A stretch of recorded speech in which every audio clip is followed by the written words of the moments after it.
You're in the mix. SKM presents Strictly for the Music Podcast. You are now live with the #1 podcast for all upcoming artists worldwide. It's the real deal. Welcome back, ladies and gentlemen, to another episode. This is Strictly for the Music Podcast. I'm your host, SKN. The next guest I got live and direct has two released albums, Upward and Heron. Newly released single, My Reasons, with two collections. Ladies and gentlemen, let's give a warm welcome to Jeremy. Hey, how are you doing?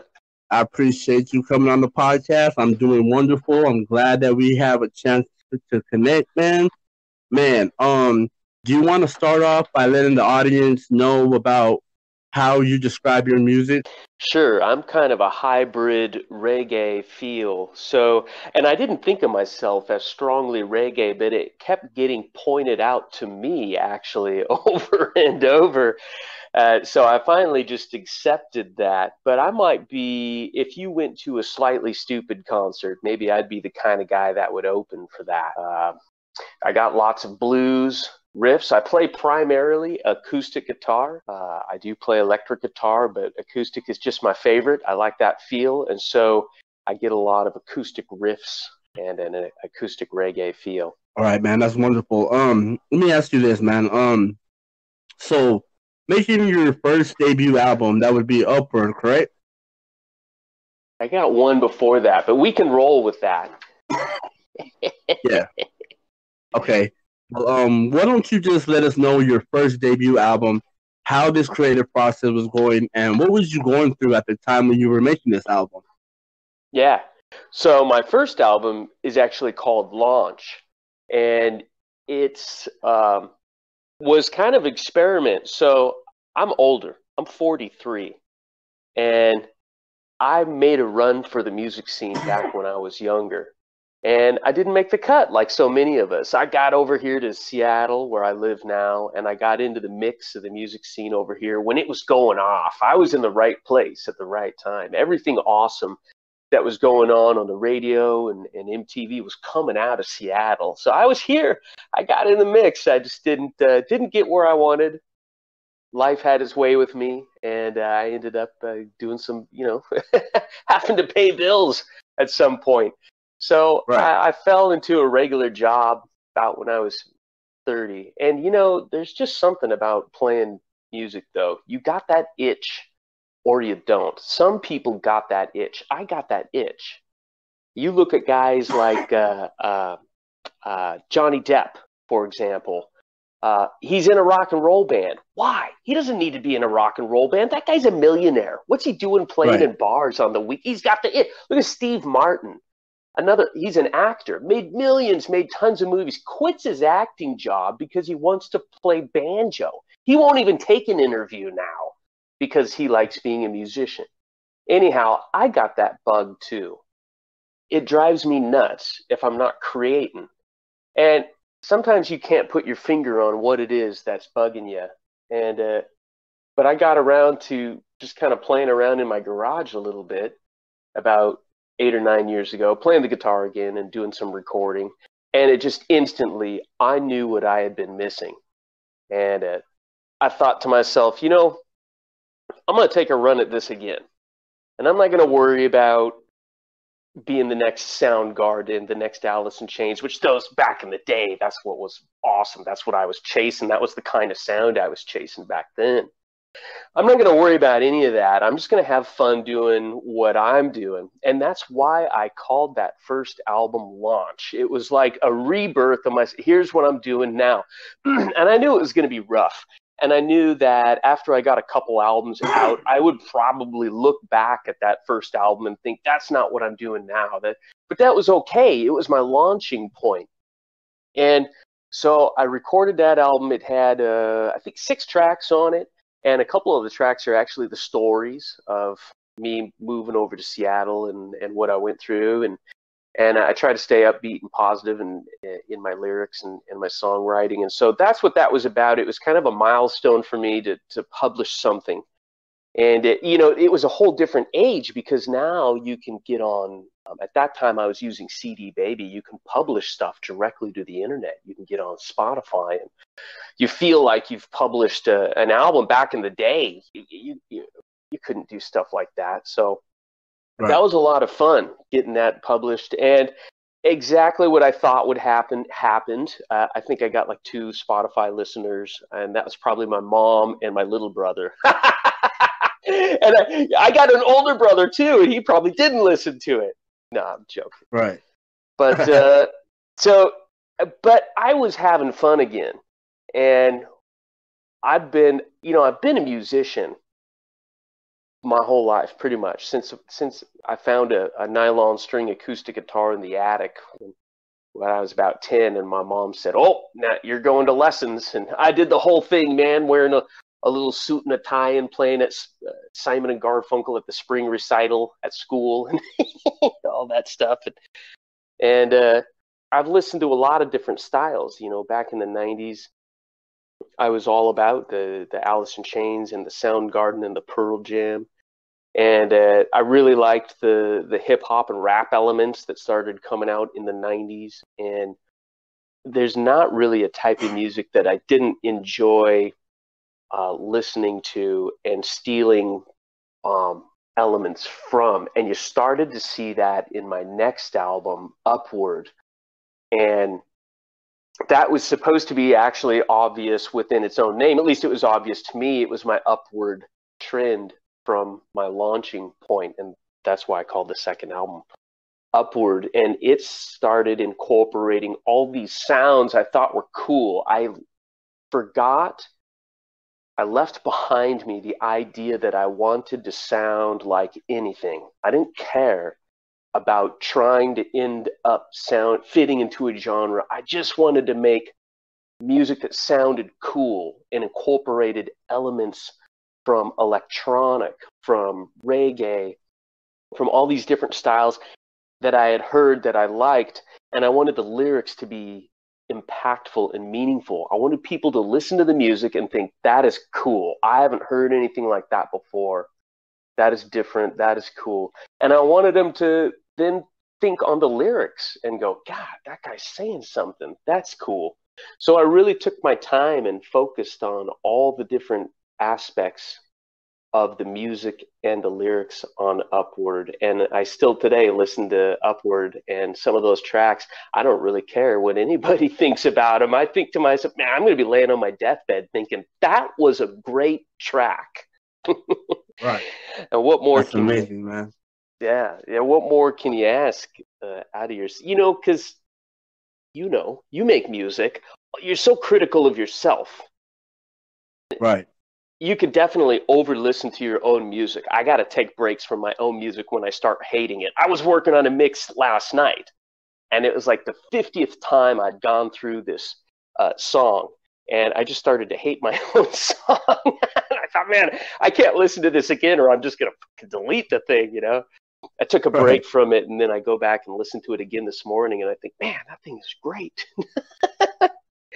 Dope, man. But all right, so my bad. Go ahead, bro. Oh, I can ramble on, so I don't want to. No, you're good, man. This is your episode, man. Say whatever you need to get off the chest. Keep your forward momentum going. When I got through Upward, and I kept writing more stuff, and I kind of had a turn in my mind with the emotional aspect of the music. I think maybe it had to do with where I'm at in my life, getting older. Maybe I'm reverting back to a hippie, but just trying to stay positive vibes, upbeat, started to really be a reoccurring theme in my life, where when challenges, come along, I look at them from an optimistic point of view. You got to, or you just, you go down the black hole, and nobody wants to go down the black hole and be depressed about everything. And I think we all fight that often throughout life. And I just wanted to start creating something that would make people smile and have positivity. And that when I listened to it, it was upbeat and positive. And so that kind of started to turn into a central theme of the songs that I decided to put on the latest one, Heron. And I started kind of being more accepting of myself. I think that even though I was always making music that I thought was cool, and I wasn't trying to fit into a genre at the end. I just thought, hey, I even wrote it on the last album. This is a collection of music. I don't know what to tell you if it jumps from style to style, but I've even done a live show where my wife was out there sitting in the audience, and she was laughing afterwards, and she told me the lady that was sitting next to her got up and walked out after the fourth song because she was frustrated that I kept changing styles. And so I don't know what to tell you, man. This is like what would be on shuffle if I was having a backyard party. But you know what? That what makes you unique, man. Is that you don't know what you're gonna hear on a Jeremy Abbott album. Thanks.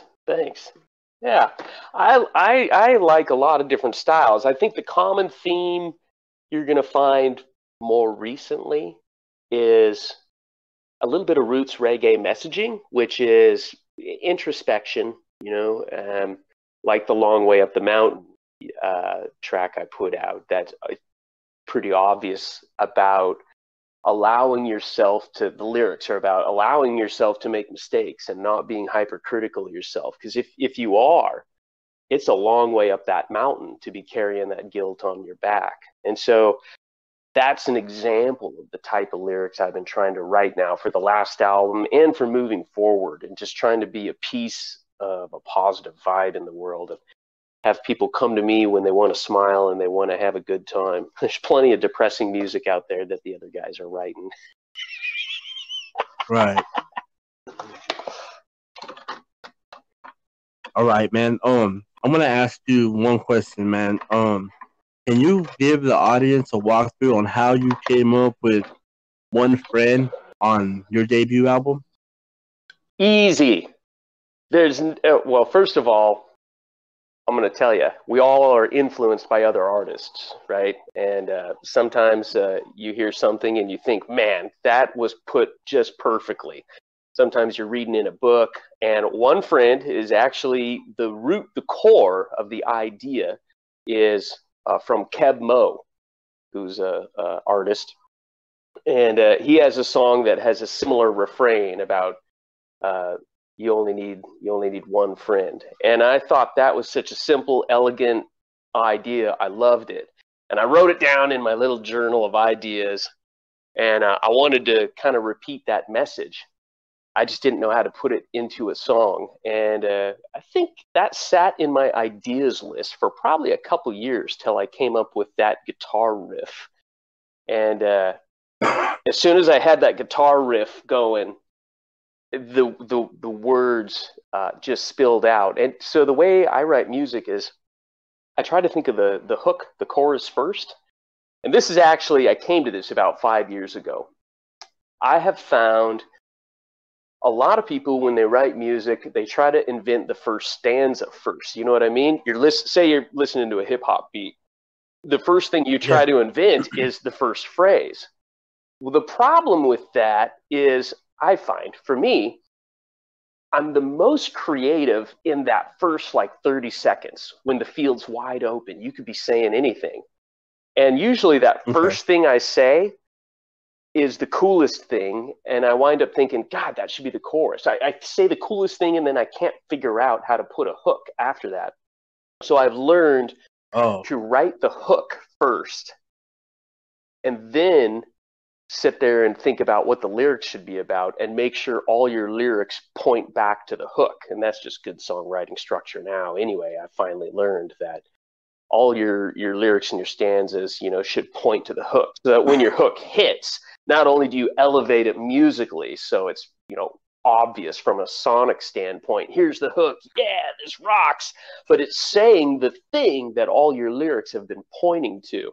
Anyway, so I knew I wanted to write One Friend, but all those other lyrics, just spilled right. I think I wrote that whole thing in like 15 minutes, all the rest of the lyrics. And then usually I go through an editing process to see if the syllables fit right. And just leave this thing alone. Don't touch it. It's awesome.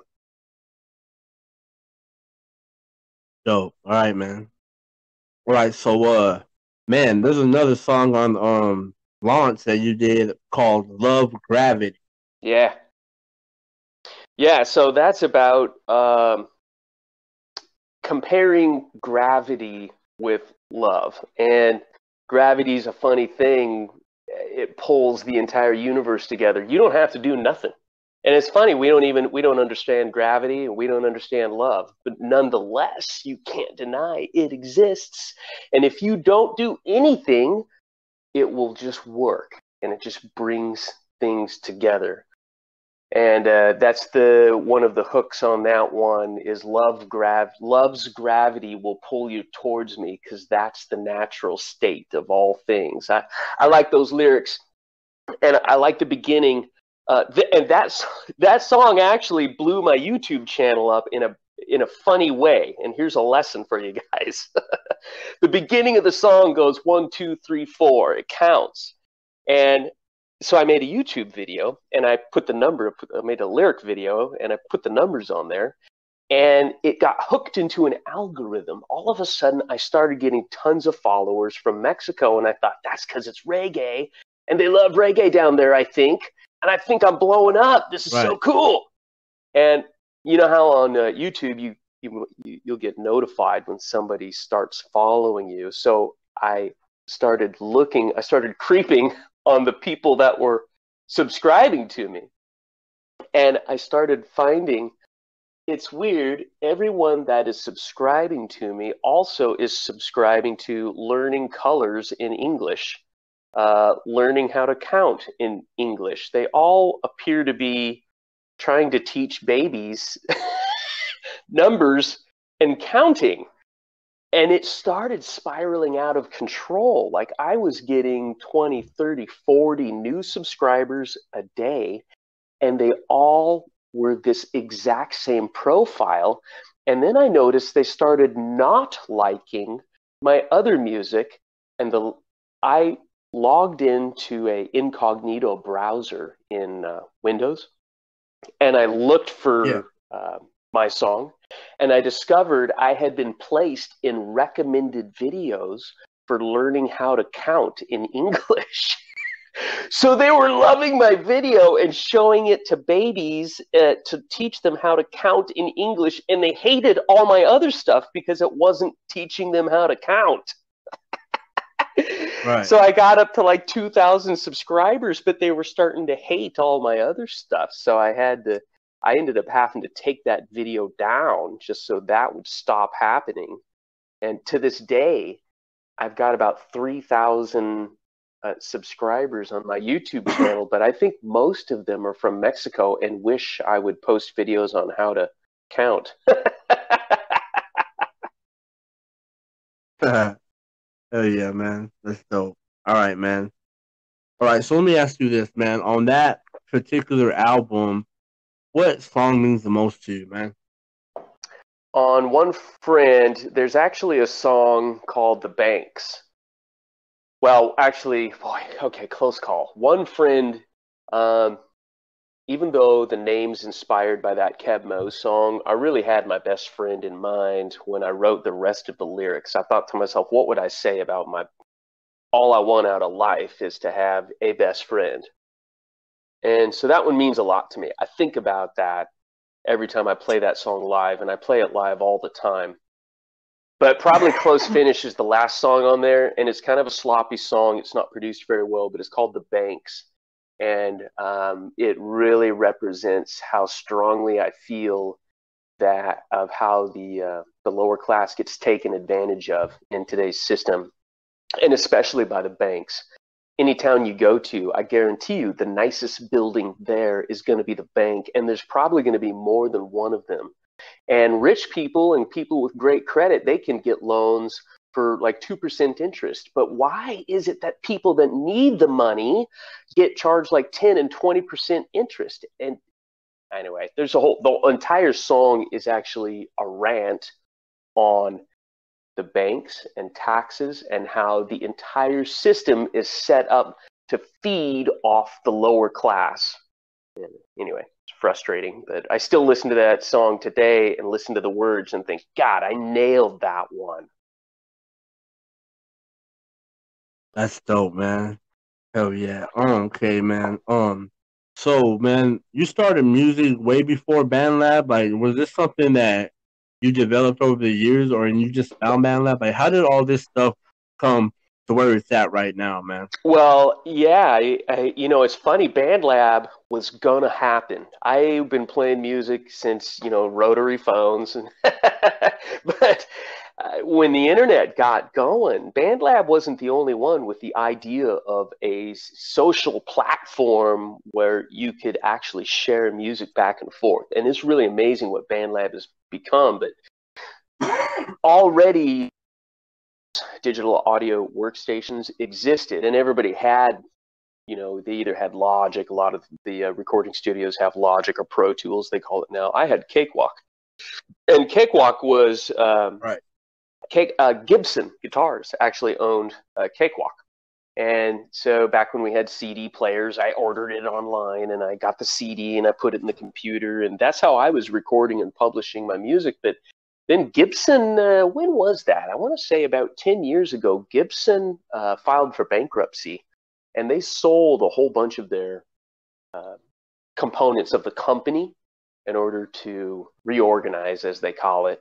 And one of the things they sold is their digital audio workstation, Cakewalk. And I thought, oh, crap. I got all this work that I've been doing in Cakewalk, and now it's going to be no longer supported. I'll probably have to get Pro Tools and learn another DAW, which is a big pain in the ass. When you're just trying to play music, man, the last thing you want to be doing is Googling like how to set the volume, or how it is because you write music too. It's especially when you got the idea in your mind and you're trying to lay it down and you're running into tech problems. But then, lo and behold, some company called BandLab buys Cakewalk from Gibson and promises that they'll upkeep it. I'm reading an article on this online while I'm all frustrated thinking, man, I'm going to have to buy another DAW. Who the hell is BandLab? So I go over to BandLab about 2 years ago. So they had been up and running. I think they've been up and running, 3 or 4 years now, maybe?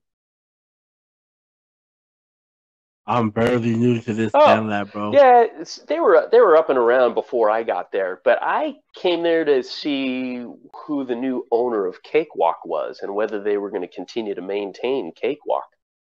And as soon as I saw what they were, it was like obvious that it was going to be a successful platform. So that's how I came to BandLab, is because they bought Cakewalk. But as soon as I got here, I recognized how powerful of a tool it was. To be honest with you, the biggest challenge coming down the pipe for BandLab, in my opinion, is going to be the same challenge YouTube had and the same challenge Twitch is now having. Twitch is now going to be collectively sued by ASCAP, BMI, a whole bunch of other slew of partners for ignoring copyright infringement by their users. They have to be more proactive in avoiding copyright infringement. And that's a big problem on BandLab right now. I mean, go cruising through the tracks. I listen 2, 3, sometimes 4 hours a day. I listen to other people's music, see what's going on out there. And I chronically hear watermarked in the background, buy your beats now. Well, if they bought the beat, it wouldn't be watermarked in the background of the track. So how do you think they got the beat? They downloaded it. Well, isn't that a problem? I mean, the whole point of creating music and putting it and publishing it is usually so you can make some funds for your work. I mean, if you're just doing it for yourself, then you probably wouldn't go to the effort of publishing it and all that kind of stuff, I'm assuming. But lots of people out there doing it just for fun. And those people, bless you, have fun. But there's the people that are trying to make money put their beat online and they put a watermark in the background, purchase your beats now, so that you will purchase their beats. But then you have people ripping them off Right. and sticking them on BandLab and rapping over the top of it. And now you can actually put that track in a quote-unquote album on BandLab and sell it for monetization. That's where I think they're crossing the line. It's one thing if you're just having fun. Hey, it's karaoke night. You're singing to this backing track. But as soon as you try to monetize it, now you're taking somebody else's hard work and saying, I want to make money off their hard work, and I'm not going to recognize their role in the music that's been made. You know what I mean? So that's BandLab's big challenge coming down the pipe. And they have not monetized. If you notice, they haven't done anything to monetize yet. They don't have ads on BandLab. And I think it's because as soon as you have ads, you're now monetizing the music that's on the platform. And you cannot monetize the music if it's copyrighted. If you tried to do that on YouTube, it would get flagged right away as copyright. And you know why? Is because YouTube got in trouble for exactly this 5 or 6 years ago. And they're a big company, owned by Google, right? They got a shitload of money. And so they hired lawyers and they fought it as long as they could, but they eventually lost. And I don't know if you remember, it was in the news last year that all these kids were going to do bad stuff because YouTube now was no longer going to allow them to play their favorite rap song in the background while they were talking they were going to get demonetized. And it was a big deal, but then nothing actually really happened. But I don't know if you notice on YouTube, they're now very quick with identifying music. So what is BandLab going to do? Yeah. They got to do something. They can't allow that to continue. Yeah. Right. Okay, so let me ask you this, man. Have you ever talked to any of the higher ups in BandLab about this sort of problem? Man, I've dropped comments, on their posts, but it's really right. No, I haven't talked to. They're, they're smart. They know, and I think the very fact that they don't have advertising on there recognizes that they can't because of copyright problems. No, I haven't talked to anybody, but no doubt they're very smart. And I've dropped comments a lot when they drop comments about, hey, here's a new, in fact, they just did a post the other day, somebody from BandLab, they said how to publish to Spotify and get your music heard. And I dropped a comment on there, you need to be very careful because as I said, if you're using beats from somewhere else that are copyrighted and then you publish it to Spotify or YouTube and you get flagged, not only will you get flagged and politely warned, if you're a chronic user, you can actually get banned for life on these bigger platforms. And I want to make sure people know that, hey man, copyright law is complex. And there's a lot of people, right. BandLab is a great platform for new people to enjoy music and enjoy interact. They don't know these rules. They can walk right into a trap and get into a lot of trouble if BandLab is not better at letting them know, in my opinion. So I dropped a comment kind of warning them, and I also dropped a comment. I assume if anybody forks their work on BandLab, that is ergo permission to use it. And BandLab themselves offer a ton of free loops, synthesizers, sounds, instrument packs, and of course that's all free too. So just stay in the wheelhouse. Don't go to YouTube, download that watermarked track, rap on it, and then take BandLab's advice to post it to Spotify, or you're going to find yourself in trouble. All right, man. That's dope information, man. I'm glad you really brought that up. Man. So, being in this community, man, and getting all the love and support, man, how does that make you feel, man? I tell you, it feels fantastic. I'm scratching that itch, like I talked about before. I love making music, and I love it when music resonates. If somebody gets something out of it, and hey, I love that way the guitar sounds. I love that lyric. I love the way you said that. I love playing live, and when people just go, they're smiling out there and having a good time and enjoying what's going on. And I think that as an artist, you got to enjoy that community, and you got to appreciate your fans. And that's something, there's a lot of beginners on BandLab and they don't understand that everybody on BandLab is a musician. Almost. I understand there's maybe some people that are just listening, but everybody there is a musician. Your fans that are following you, they're making music too. They're musicians too. They want to be appreciated too. It's the biggest mistake. I get messaged all the time from people saying, I want to have more followers. I want to be like you.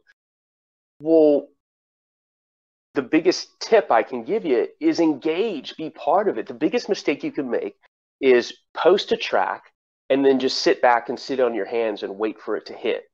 And then be disappointed that it didn't, tons of people just didn't start saying how awesome you are.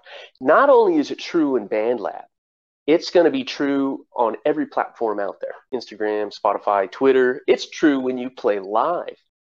People are looking for more than just music.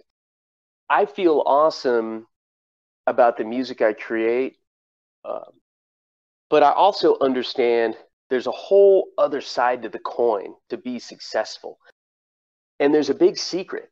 You do not have to be Mozart in order to do well. You can make a living off music just being okay. It's the other side of the coin that matters tremendously. Treat people with respect. Talk to them. Make them feel like they're part of something. Engage. And you'll start to get following. And so that, even though I feel great about my music, part of the reason I feel great and that I love it so much is I get so much engagement. And I spend a long time every single day talking to everybody that messages me. I love talking about music. I love people that listen to it. I like listening to their music back, seeing what they're doing. And that in itself creates an upward spiral for you. And that would be advice I'd give to anybody starting out. If you think that you're going to be successful just by dropping a track out there and then sitting back and watching it get popular, you're ignoring the whole other side to being a good artist. You need to enjoy the people, enjoy your followers, and engage with them.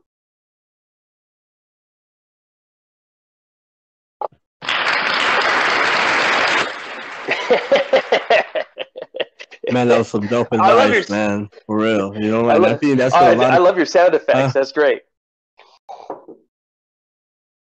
Yeah, man.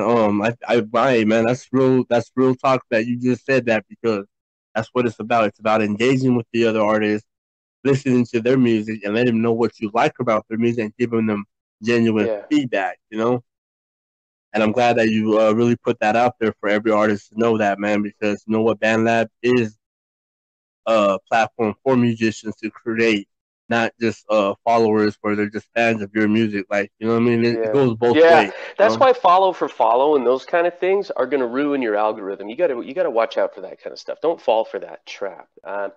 Followers are great. Don't get me wrong. Everybody wants followers, but the key is engagement. And you see it all over the place in BandLab, and you see it on the other platforms too, Instagram. For example, my YouTube channel. Now that I'm not posting videos on how to count by numbers, I got 3,000 subscribers, but I don't get that many comments because not that many of them are engaged. And you see that on BandLab. You can find users with 15, 30,000 followers, and they drop a track and they get like 5 comments. And I'm not saying that that's the fault of the artist. Sometimes the algorithm, like my YouTube channel, the algorithm puts you in a position that all of a sudden you get all these followers. And they really don't care about what you're doing, but you need to be really careful on bigger platforms like Spotify.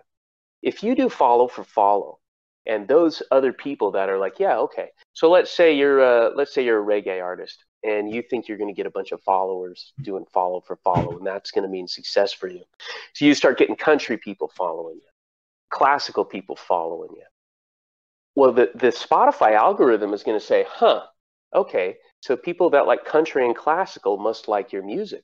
And it's going to start algorithmically recommending your reggae track to people that listen to country. Well, what's going to happen? They're going to hear your track and they're going to turn it off. Well, the Spotify algorithm understands that too. And it starts recognizing, man, every time I present this track, it gets turned off. I want people to stay on the platform. I'm not going to show them a track that they just immediately turn off. So they stop recommending your music. So not only do you start getting a lot of followers that don't engage, your recommendations start getting all fouled up. Like all of a sudden you start getting recommended to classical music listeners and stuff who don't want to hear your music. So you can really screw up your account by doing the follow for follow thing. So I'd watch out for that too.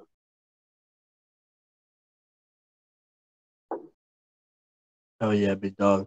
All right, man. So let me tell you how I heard about you, man. All right, so I was on BandLab and I was going through the Explorer button, and I seen that they had featured your album on their page, and it was the one that you barely Oh, no released this way. year, All man, right. Heron. And yes, that's how I heard about you, and I'm telling you right now, the album is amazing. I went through one track. I Wow. didn't have to skip through no tracks, man. What you put, man, was amazing. So I want you to give the audience a little bit of detail about how this album came upon, and how did you become a feature album Well, let on me answer the BandLab? last part first because it's really easy. I have no idea. And to be honest with you, I often look at who's being featured and wonder how they get there myself. So BandLab didn't reach out to me. There's nothing like that. And I have personally never seen it on the feature. And I wondered, when you see featured artists on BandLab, you never see yourself. And I wondered if that's on purpose. Like somehow who is featured is tailored to the user. So I wish I had a good answer for you, but I think I got the answer to my question. Is what is featured tailored to the user? I think maybe so, because you're saying you saw it. I never did. But I'm glad you heard it. I'm glad you liked it. And on the album, it says a collection of music there. And that's because this album, I probably wrote close to 40 tracks and then narrowed it down to those 12. And I was all over the map during the writing process. I didn't really feel a common thread other than I was having fun just writing a ton of different stuff. So when I got it narrowed down, as you probably heard, it shifts quite a bit. There's quite a bit of difference in style from song to song to song. And that's why I decided to be specific and write a collection of music, because I couldn't call it a reggae album or a folk album or a rock album. I didn't know what I could call it. But it represents what I thought was, I think there's 12 tracks on there. The 12 best tracks from the last year of writing. And I kind of liked that format. I know in today's world, they say the album is dead. They say they don't want to wait a year for an album. I know, I hear that all the time, but I have a love for the album format. And maybe I'll publish a vinyl or something when I go out on the road again, or I have CDs of my previous album. I just really like the album format. I remember listening to albums, and I don't know if I'm sure it's different these days, but do you have a song grow on you anymore? I mean, it used to be like track 3 on an album. I'd kind of let it go by, but it wasn't my favorite track. But I'd start to hear things in it that I didn't hear the first time through as it rolled by. And then before you know it, that track is actually pretty kick-ass. And the album does that for you. Right. So they say you're supposed to be publishing singles now. You're supposed to do a single once a month to keep your fans' attention. But I still like the album format, and I'm still in the process of doing that now. My current schedule is to publish a song every 2 weeks. You'll see that on BandLab. Everything I publish on BandLab is kind of a pretty good rough draft. And then sometime around spring 2021, I'll take a look at everything I've written and start organizing what I think are the 12, best. And that's something that's really great about BandLab is you get live feedback. So sometimes a song that I don't necessarily think was my best, for example, Collective Magic, I did not think was my best song at all. But I put it on that last album, Heron, because overwhelmingly people said they just absolutely loved that song. So I thought, boy, I better put it in there, or I'm going to piss people off. Yeah, I was gonna say that too. I was gonna say Oh, that that's Collective so good Magic to was one of my hear. I favorites. made a So. good choice then. I like that. Yeah. Yeah, that song, and then ironically, that song, the idea Collective Magic is supposed to be about those rare moments when everybody's on the same page. And the seed of the idea is, I thought, when you're at a concert, everybody's on the same page. Everybody's having a good time. Everybody's unified by what's going on the stage. And it's amazing how quickly it breaks down as soon as the concert's over. People are shoving and pushing and stuff and trying to get to the exit. But for a moment there, everybody's caught up in the same collective magic moment. And it stands true for historical events, too. There's just things that polarize and cause a collective magic to happen, you know. And then, lo and behold, I barely get that album out, and you know, I don't want to get into politics and things like that, but some stuff happened that really like made the song seem more relevant than ever. And I thought, man, I couldn't have, it's like I did it on purpose.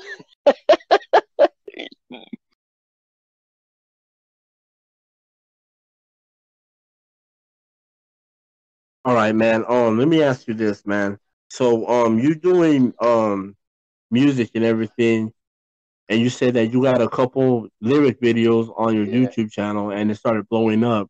Man, let me ask you this, man. So, going through that process on YouTube, man, getting 20 to 40 subscribers every day, man. How did that make you feel, man? Was that like something you didn't expect, or were you No, expecting I something didn't like expect it at all. And obviously, you know, everybody wants to blow up, right? So in the back of your mind, you're like, oh my God, is it happening? And I'm like, I'm taking screen snips of my subscriber Right. count. And my little brother, he plays bass, he's in music too, and I'm shooting them to my little brother, and I go, look at this, what do you think? And he's like, hey man, you never know. You never know. The weirdest things strike a chord with audiences. You'll see that all the time. It's usually something that's contrary to whatever the mainstream is the thing that catches, because it's different. So there's no point in even trying to chase the mainstream anyway, because it's always the thing that's different that catches. And I thought, am I catching? And that's why I started creeping on all my subscribers. But then, yeah, it started coming over me. I'm like, why do all my subscribers have babies and their other favorite videos are like learning the alphabet? I take everything in stride, you know, having been younger and tried to be successful in music and have it not pan out. I think that having that whole experience, I don't want to say makes me jaded, because I always believe good things can happen for sure. But I guess I just look at it differently these days. I don't expect, you got to change, what do you really want out of music, you know? And I've changed what I want to get out of music. What's your top end expectation, and what's your low end expectation? Now, if your low end expectation is world fame, you're probably in for a world of chronic disappointment. And watching your YouTube channel blow up and then realize it's just babies that want to learn how to count in English is going to be a soul crusher for you. But by the time that happened, I had changed my outlook, and I play live now. And a little while ago, I set out a goal for me, kind of like a 5-year goal and a 10-year goal, and I'm on course. I would like to be able to have travel paid for. I'd like to play festivals and clubs and bars and things like that. I don't have wildly huge expectations, but I would like to be able to travel and have that travel be paid for. And so I'd really encourage artists to have a specific goal, because it's amazing if you know what you want more specifically, doors just open, man. All of a sudden you see the path. when it's really nefarious, I don't know. I just want global fame and everybody to worship me. It's really difficult to see the doors open, and nature has a hard time opening those doors because you're not being specific enough. Man, if you're just like, I'd really love to try out playing live for my very first time, I will bet you money if that you hold that thought present in your mind, within 2 months, some like karaoke opportunity is just going to stumble right into your lap. And when it does, say yes. And if it's not the right time and you say no, that's okay. You know what? The door tends to open more than once.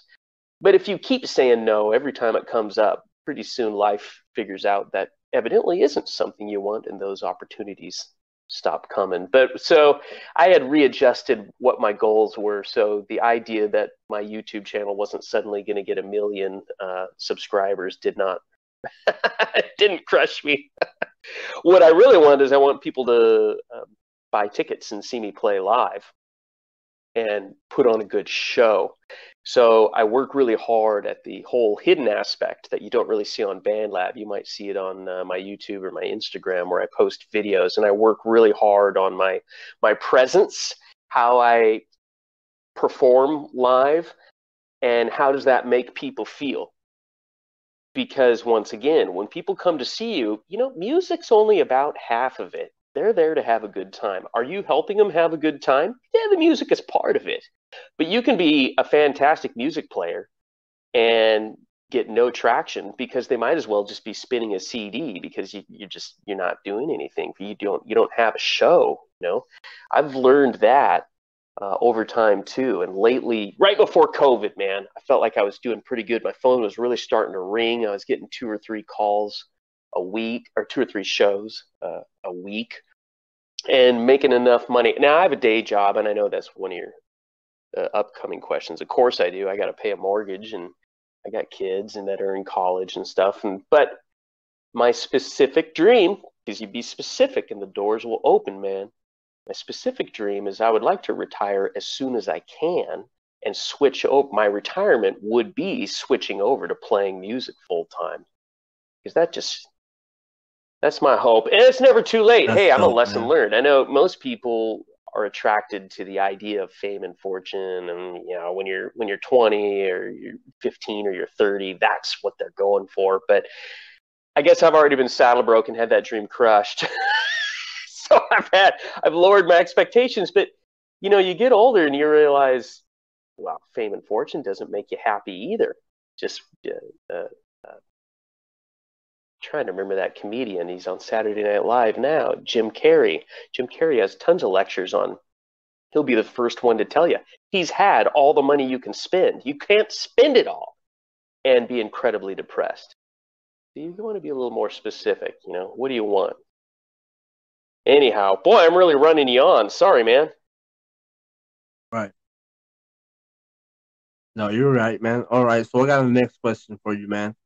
All right, so is there any way that your supporters and your fans can expect a music video to your latest album that you dropped? During the times of COVID, probably not. Yes, as soon as we're out of it. In fact, I was working partly, actually not because I want to do live shooting of myself. I actually wanted to pay for animation. There's a really cool band called Moon Tricks, and they're a really cool hybrid of electronic music and banjo playing and slide steel guitar. Anyway, they hire a really cool animator to do this weird, like, dystopian future animation. And so I was in talks with an animator to start creating some cool videos to some of my tracks. But it costs money, and this guy is not making music money unless he's playing music. I learned a long time ago to keep my music budget and my home budget separate. So I do not use my day job money to pay for music things. So I got to get back to work. We get this COVID thing's crushing us all. We got to get back to it, and so I can be making money out there. And then yes, but I'm going to guess the way it's going right now, yeah, live music maybe opens up, and I hate to say it, my guess is as good as anybody's, but I'm going to say 6 months. So I'm not making good money for 8 or 9 months. So maybe a video in like a year. Yeah, I hate to say that, but that feels like the truth right now.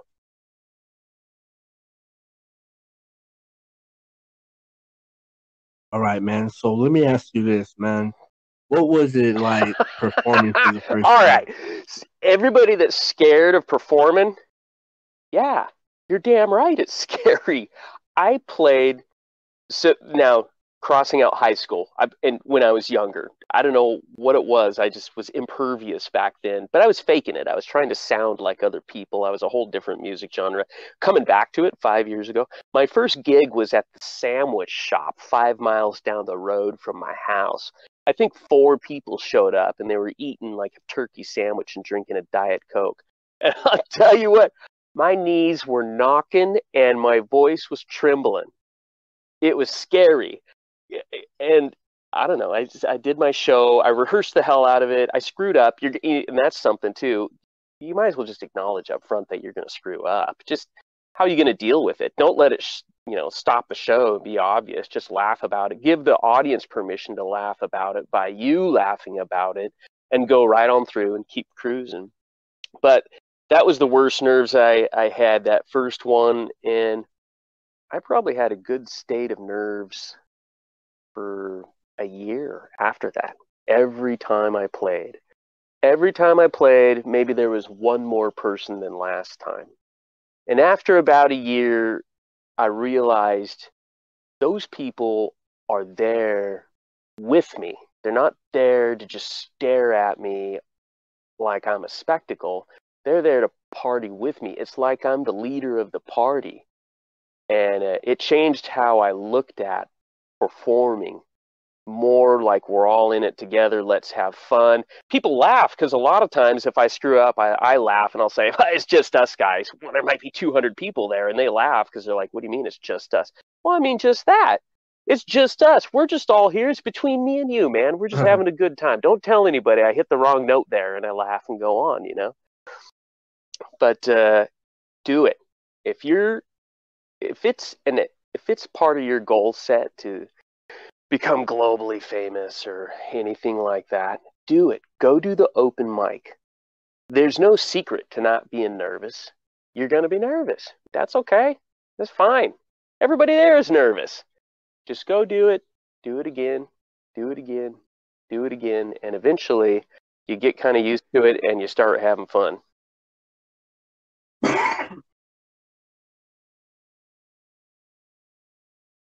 That's dope, man. Hell yeah. Also, all right, let me ask you this, man. Oh, What is man. your favorite Okay, venue so there's far? there's a bakery, at least I thought it was a bakery, on the Columbia River. And so if you guys are interested in playing live, one thing you can do is get on Facebook, subscribe to people that are about your size, watch where they go play. I was doing that. I seen some people playing at this place called the Sweetwater Bakery. So I called the Sweetwater Bakery and I says, hey, I see people play there. I'd like to get booked there. And to my surprise, he didn't even ask me any questions. He's like, sure. And he slotted me in a date without even like checking my music out or anything. So I thought, okay, this might be weird. So I cruise over there on a Saturday, and I'm expecting a bakery.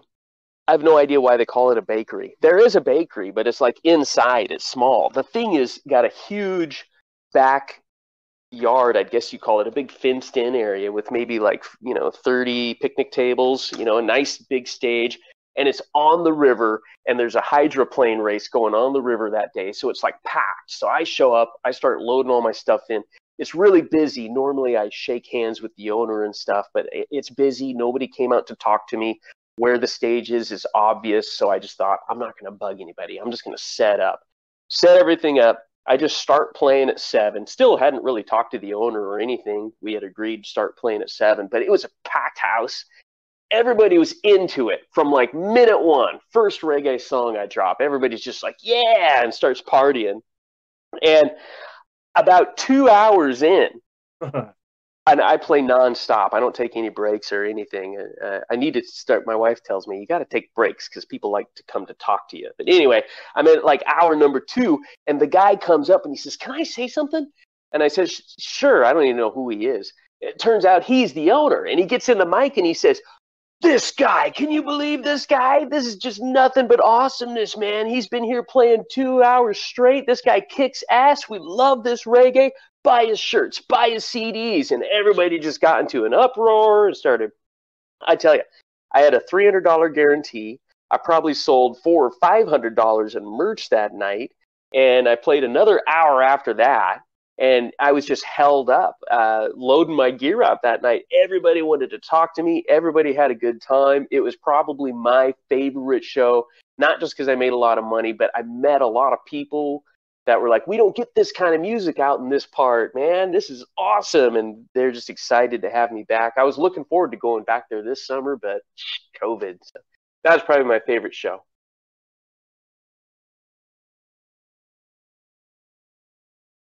That's dope, man. Hell yeah. So let me ask you this, man. When can your live supporters on BandLab get another live show? Yeah, good question. So I get hammered on that one a lot because I did live stream several shows where I played other people's music and then did improvisational guitar jamming to it, and people seem to really like that. I get a lot of requests for that. Okay, all right, you're pinning me down. I gotta say, I'm gonna do it sometime between Thanksgiving and Christmas, and I'll advertise it really well so everybody knows it's coming down the pipe. After I get back from Thanksgiving, I got a couple bits of music I'm working on producing right now, so let me get through that. But I'll put it on my calendar. That's another thing. I'm all about the calendar these days. It helps me stay focused and stuff. But I'll advertise it really well. By the way, November 7th.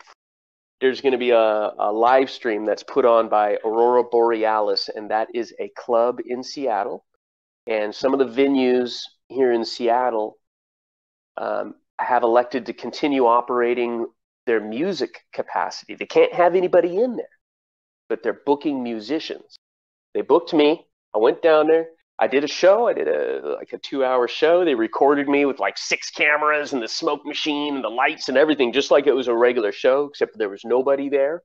And that's been in post-production for a little while, and they're going to roll that November 7th. So maybe I will try to use OBS to simulcast that to BandLab, although I personally won't be live. I can be live in the chat bar going, look at that cool guy.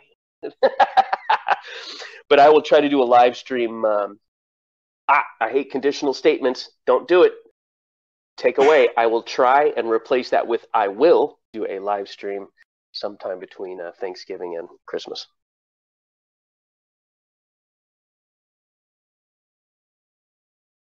All right, man. Hell yeah.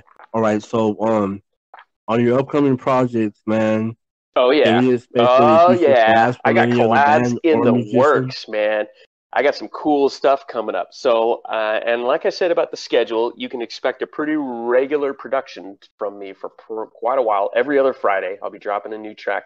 The next track has got some sax on it. Again, I'm really loving the sax sound. It's kind of, I'm loving the slightly stupid feel with having the brass with the reggae. It just feels natural. I got some rappers coming up on a December 6th publication I'm working on right now. And I got some electronic guys and a female vocalist coming up on a close to Thanksgiving Day publication. So I love BandLab, and I apologize that I don't get a collab with as many people that ask me for collabs. And so I'm sorry about that. I wish I had all the time in the world. I love all those guys, and I love playing all types of music, and I could get into it with any one of those guys that sends me those requests if I only had the time and just sit there and make up a cool track. But that's what you can expect from me. Lots of collabs coming up.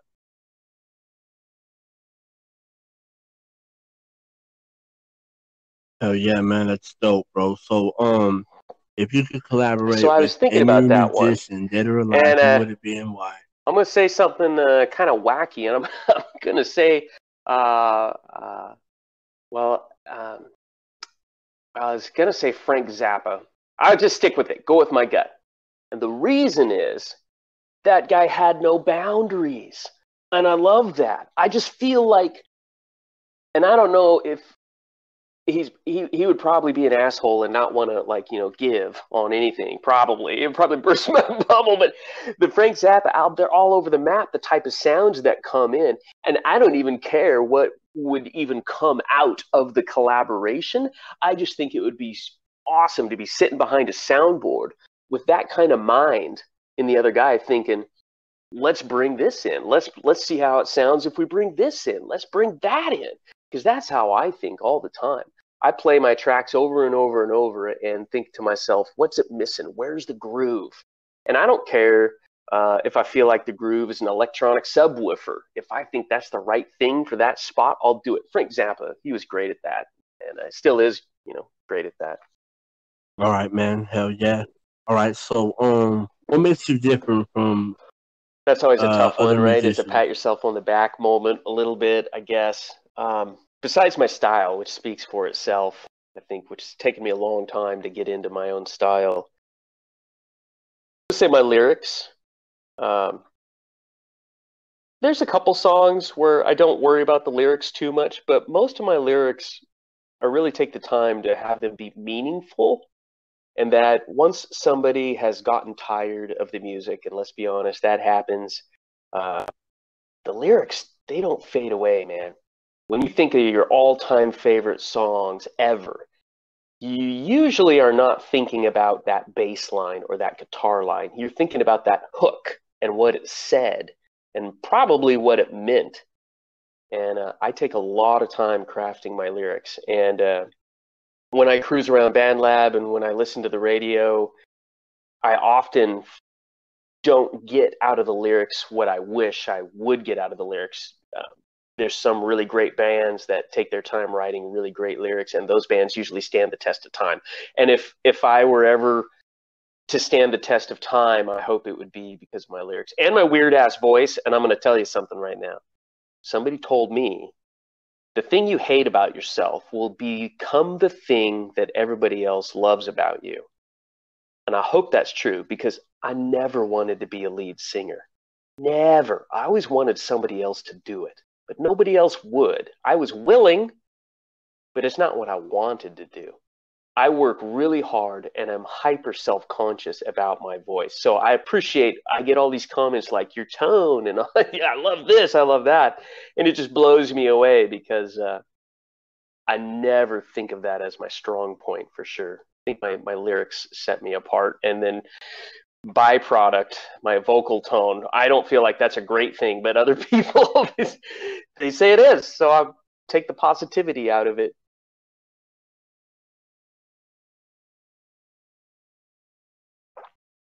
Right. All right, man.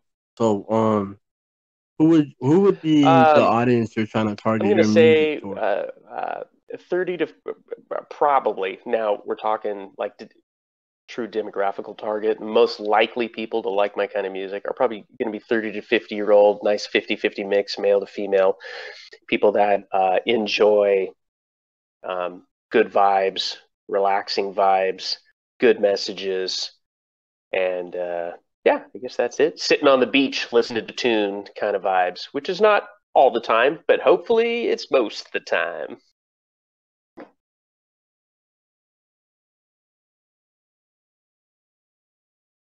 favorite quote or favorite line? So I saw that on the the list of questions, and it intimidated me right away. Don't worry, be happy. You know how much I hated that song when it came out? Everybody did. It was like the most hated song ever. But it just goes to show you that simple message has stood the frickin' test of time because it's a great lyric and it's a great message. It's very simple and straight to the point. Don't worry, man. Be happy.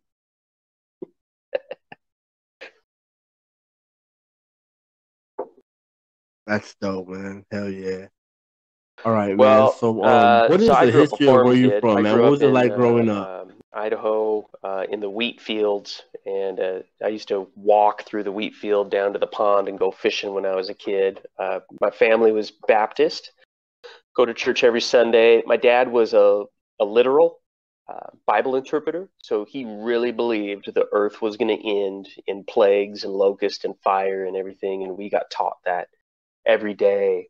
So I feel like it took me a long time to learn what life was really about, because my upbringing kind of deprived me of what the world was really like. I was in this of religion, and MTV was out, and I loved MTV when I could get away with watching it, and I knew I wanted to move to Seattle. And when I graduated from high school over there in Idaho, and I moved to Seattle, the first thing I thought was, oh my God, here are the girls that wear ripped jeans. This is heaven. Yeah. But sometimes I feel so dumb at my age, not so much now, but definitely in my 30s, just not having a down-to-earth knowledge of some basic, street life, what other people go through.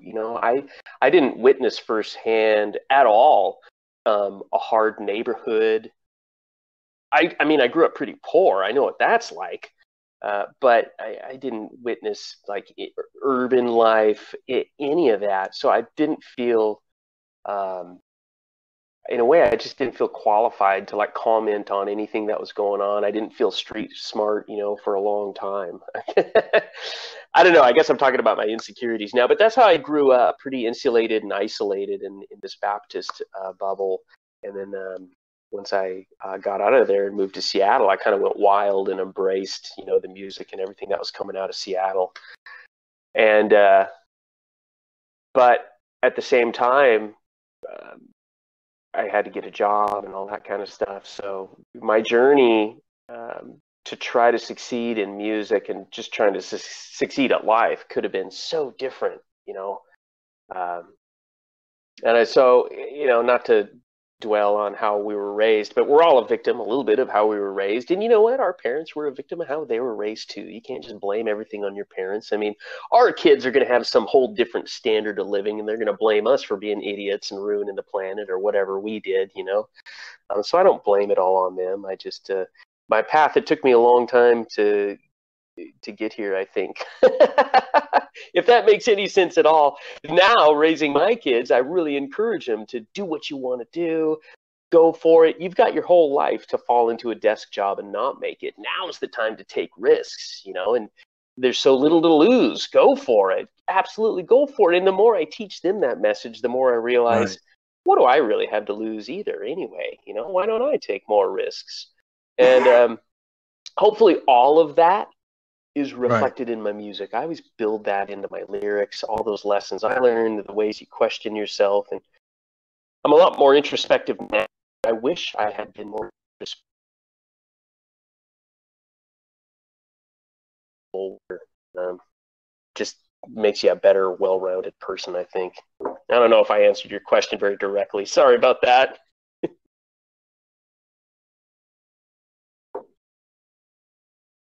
All right, man. So how old were you when you decided? Well, my mom decided for me when I found a guitar in the attic when I was about 10. She put me in music lessons. But I'll tell you, the first time I thought music is cool is when I heard AC/DC on the radio. I think it was Hell's Bells. And my grandpa played guitar. And so I can't remember if I borrowed his guitar. I don't know how I ended up with my grandpa's guitar. He eventually passed away, but I think this was before he passed away. And remember, my family's really Baptist, right? So I'm in my house, and I got this electric guitar. And I didn't have a distortion pedal or anything to make it sound like AC/DC sounded. I had actually taken apart my radio, and I had wired the guitar through the radio circuit board because I discovered if you turned the volume way up, it simulated overdrive, distortion on the guitar.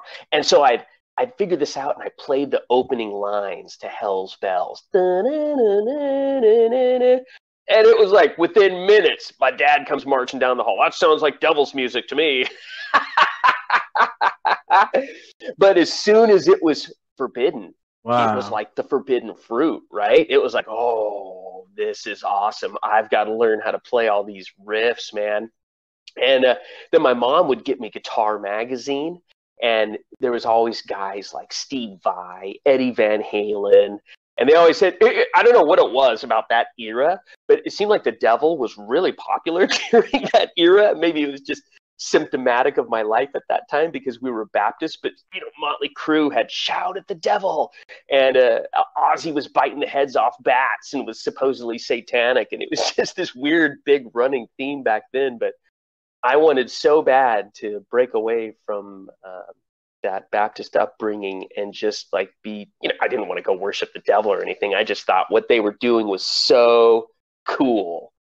I didn't know how to get there, but I knew that's what I wanted to do. And even as I went through high school and stuff, and I started listening to other music, and I was always in the talent competitions and stuff. And people always told me, not only can you play guitar, man, you're a showman, you're going to go somewhere. So it got reinforced into me. And I just thought, this is my ticket out of this. It was a really small town I grew up in, so I'm Baptist in a small town, and that was my ticket out. So I knew that's what I wanted to do pretty young. Moved to Seattle as soon as I graduated. That's amazing, man. So what are your music guilty pleasures? So downbeat, love downbeat, electronic downbeat type music. More Chiba, Massive Attack. There's a guy on Bandlab by the name of Warnley, Woernley. I think it is. Pretty sure I got that right. He writes great downbeats. I love how clean electronic music sounds. Guitar sometimes is so organic it almost gets in the way. It's hard to mix sometimes, and that's probably my guiltiest pleasure. Second one behind that's probably like pop. Sometimes pop makes you feel good, and I can't tell you how much I hated pop in like the 90s. It's funny, you get older, you just start listening to everything. Hell yeah. All right, man. Right. All right. So, well, if you weren't doing music, what would you be doing? Probably what I'm doing right now, which my other day job. I'm part of an electrical company. So when I moved to Seattle, I got a job touring, pushing road cases. I was involved in the music scene, but I was connecting cables and stuff for stage setups. And I did that for about 10 years. And I got kind of burned out on touring and not being the guy on the stage, being stage support. So I screw this, man. And I didn't know what I could do or what I was qualified to do, except for that I dealt with cables a lot. So I went to the local electrical house and said, I deal with cables all the time. You think I could be an electrician? And so they trained me, and I've been an electrician now. And I'm a real type A personality. I work really hard every day, and I always think I can float to the top if you work hard. And it's always worked out that way for me. So maybe it's belief, I don't know. But now they sucked me into kind of a part ownership of the company that I'm involved in right now. So I'm really fortunate in that respect.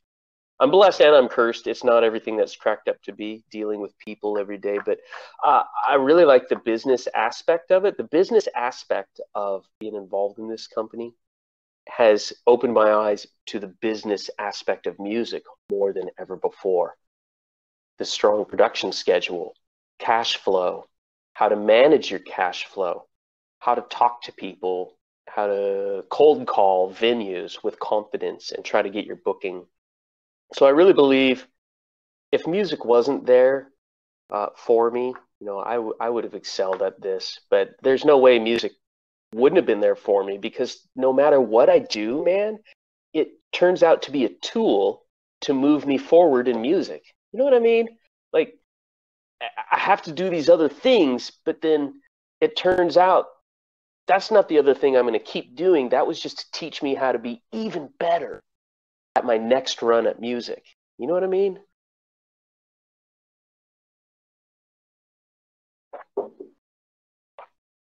Yeah, that's dope, man. Oh yeah. All right, so yeah, what are your easy goals there. in So I'm 2020 writing leading to a new 2021? track every 2 weeks, and I got to tell you, your creativity is rolling.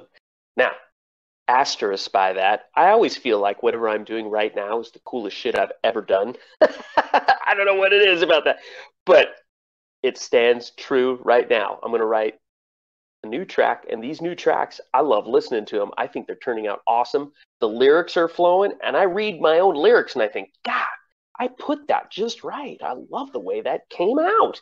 So I'm excited for how easily it's coming to me, this album. I'm going to put out a new track on BandLab every 2 weeks, all the way through early 2021.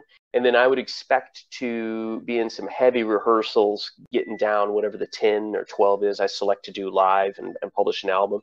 Heavy rehearsals, getting those down, memorized, mistake-free as possible, so that I can get back to hopefully doing between 2, 3, maybe even 4 shows a week as soon as COVID lifts. So be ready for that at the end of 2021. So somewhere between mid-2021 and the end of 2021, I would like to start breaking out of Washington into adjacent states doing live shows. Who knows, COVID may play a part of that. Like if it's still shut down in Washington, but it's going in Oregon, and they'll pay me a big enough guarantee to pay for my travel, boom, I'm there. I'll do that. And like I said, specific goals. You have specific goals, you'll find the doors will open. I know exactly what I want, so I'm watching for that phone call. Anybody down there in Oregon venue that needs a cool show for like a 200-300 person venue, maybe a $5 door fee, I'll bring it. 3-hour show, no breaks. I'll kick ass. Give me a call. Look up my socials. Send me a message. I will say yes.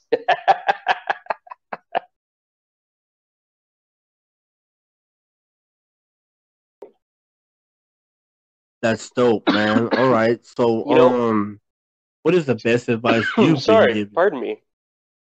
Give me just a second here. Sorry. Okay. Probably the best advice I ever got was from my little brother on mixing. And I've used this over and over and over. Find a piece of music that you like. Use it as a reference point. And try to recreate what that piece of music is doing. And when you're mixing, go back and forth from that from that piece of music to your piece of music. So for me, I like Slightly Stupid's sound. Pardon me. I do like Slightly Stupid, but I really like Stick Figures sound, the way they have their bass tone and their reggae cut organs. So a lot of times when I mix a piece, when my ears are getting tired of it, switch over, pull up a YouTube, play that song, critical listen. What I mean is listen very intently to exactly how just the kick drum sounds. Don't worry about the whole thing. Maybe just the kick drum. Once you think you got it memorized, pause it, flip back to your sound, isolate your kick drum, and work with the EQ. See if you can get yours to sound the same. Do the same with the keyboard or whatever's applicable to you. If you're a rapper and you like the way the subwoofer hits, I know you got a song that you like. You're probably thinking of some song where the subwoofer just hits killer. Well, go pull that song up, listen to it, listen to what's different about the way the pro did it and how you're doing it. Get the EQ out. If you can't figure out how to alter your own music to get it sounding like that pro version, watch some YouTube videos on EQing. Pretty soon you'll start learning and stuff. That's your poor man's college of mixing right there. And that was probably the best advice I ever got from my little brother. After he told me that, I started doing that about 3-4 years ago when he told me that. And my mixing got better. I'm not going to say overnight. That'd be lying, but it got better. And I learned how to critical listen, what I was listening for. As soon as I started doing it, it's like golf. All of a sudden you start learning the other aspects. Oh, now I'm noticing there's one vocal in my right ear and one vocal in my left ear when I listen to my favorite song. I didn't notice that before. I'll try that. So critical listening and trying to learn how to mimic what your favorite song is doing. That's the best advice. That made a huge difference in my mixing.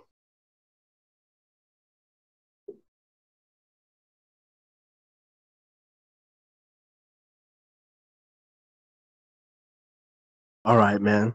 All right, dope advice, man. So, what would you say to Let's any get together upcoming and do a show musicians in your local area? best way, best way to clap. I guess first, I would be honest with yourself. What do you want out of music? If you're doing it just for fun, then don't worry about anything I'm going to say next. If you're doing it because you'd like to make a living out of it, be willing to do anything. And I don't mean walk the streets at night. What I mean is the other local bands in my area do a great job of, I will proactively learn their songs. You know why? Because then I send them a message. Hey, you guys ever need a drummer or a guitar player or a bass player? I already know your tunes. Boom, $100 to go help them out some night when they're in a jam. Probably not the night I message them, of course, but they keep it in the back of their mind. Works both ways. You need a drummer or a guitarist, you can call them and say, hey man, I need a you got anybody? So learning other people's music is a great way to make money. Being a studio musician is a great way to make money. Offering lessons is a great way to make money. In the same way of kind of collabing and stuff, I guess is the same thing as working with another artist, on BandLab. You need all those people in order to really start creating your following. The more people that know you, the more you network, the more the next step comes easier and easier. All of a sudden, those guys, maybe you go play with another band at a different venue. Well, you meet the bookie for that venue. You meet the owner for that venue. Yeah, I've got my own band. You interested in booking me too? Yeah, I'll take your card. I'll call you later about it. So network. The worst thing you can do is just publish something on Spotify or publish something on BandLab and just float it out there and sit back and think people are going to come to you. Doesn't work like that. Does not work like that.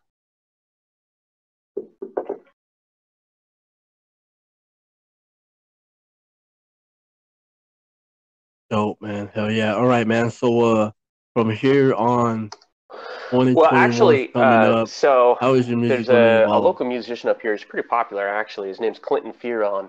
And I've been listening to him a lot lately. And my music is pushing even stronger into the acoustic side of things. And I'm going to say roots reggae. And what that means from a sonic perspective is the guitar is even more present in the music. The guitar motifs, riffs are roots reggae oriented. And roots reggae is usually where the lyric orientation is about you and introspection and the earth and the roots of everything. And so maybe getting a little more grounded in roots reggae through the next 10 to 20 tracks. I'm feeling that vibe. I'm loving it. And I'm just mining that gold mine, and it is not empty. I just keep hitting a new riff and a new set of lyrics and a great way to say something. I don't know how deep this will go. As long as I keep pumping out stuff I'm happy with, I don't shift gears too much until I hear something else that I get fascinated with. But that's my direction.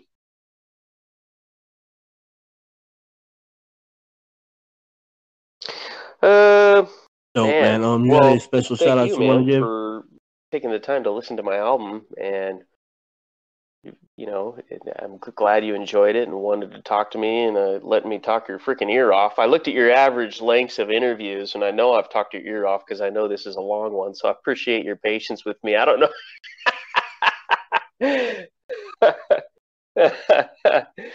But on BandLab, no, you're good, man. This there's is some wonderful. guys that work particularly hard at doing what they do, and I think that sometimes it just takes a little bit of luck, and some guys are never going to get that luck, and some guys are. Outer Image works really hard at everything he does. He's due some good luck. Mr. Chesta over in the UK, fantastic artist, clever, smart, creative, everything. He's got the whole package.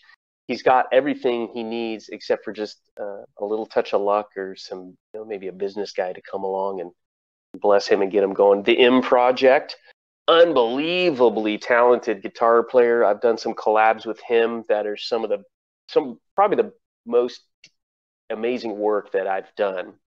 it's a different genre, so I don't promote that a lot on my main page because it's a more progressive metal. But I really enjoy working with M Project. He's really worth checking out, and he spent a lot of time with me creating some tracks. And Dirty D, the sax player who's collabing with me on the last two. I've always wanted brass, and he's bringing the brass. And I tell you what, man, I send a track over to him to collab on. I say, and hey, artists out there that want to collab, it helps a lot if you make the track first. So I make a track, I send it over to Dirty D, and I say, hey, there's a bridge. Throw 8 bars of sax in the bridge, throw 4 bars of sax behind the first chorus. He'll do something. He sends it back to me. That guy, I'm having a blast working with him.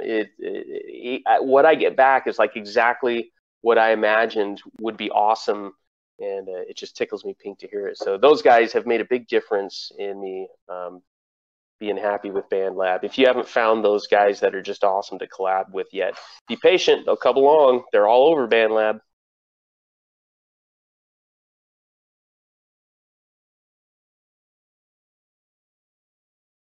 All right, man. So Thank final you. words, Thank you. plug it on Yeah. your social media So, outlets, hey, and let everyone know where they can this is on stream your Anchor music. FM, so it's going to come through on Spotify, I think, and Apple, so you can find me there. I like to just let you be on the platform you're on. Try not to push you around too much and bring my music to you, so it's easy. I'm right there on Spotify. Check out Heron. If you're on Apple, Shazam me and pull me up on Apple Music. I'm there. If you're on BandLab, well, you just need to be following me because I pay attention to everybody that follows me. If you're following me, I check into your profile regularly. I spend Saturdays. I get up early and I go through everybody that follows me. All currently 3,800 of them I do, and check out what's going on. Say hi to as many people as I can. If you're on Instagram or Twitter or Facebook, just keep watching, man. I've been throwing short videos at you guys, so hopefully you're having a great time seeing those short covers of Eddie Grant and reggae fun stuff. And if you care to leave your platform and check out some of my long form stuff, whatever's easier for you. Spotify's a pretty good way to get there. YouTube's a pretty good way to get there. I appreciate everybody that listened to this whole thing, and thank you guys very much, and thank you for the opportunity. Really appreciate it. Man, thank you. It's an honor to have you, ladies and gentlemen. There you got it. Jeremy Abbott. Go stream his music. It's on Spotify, Apple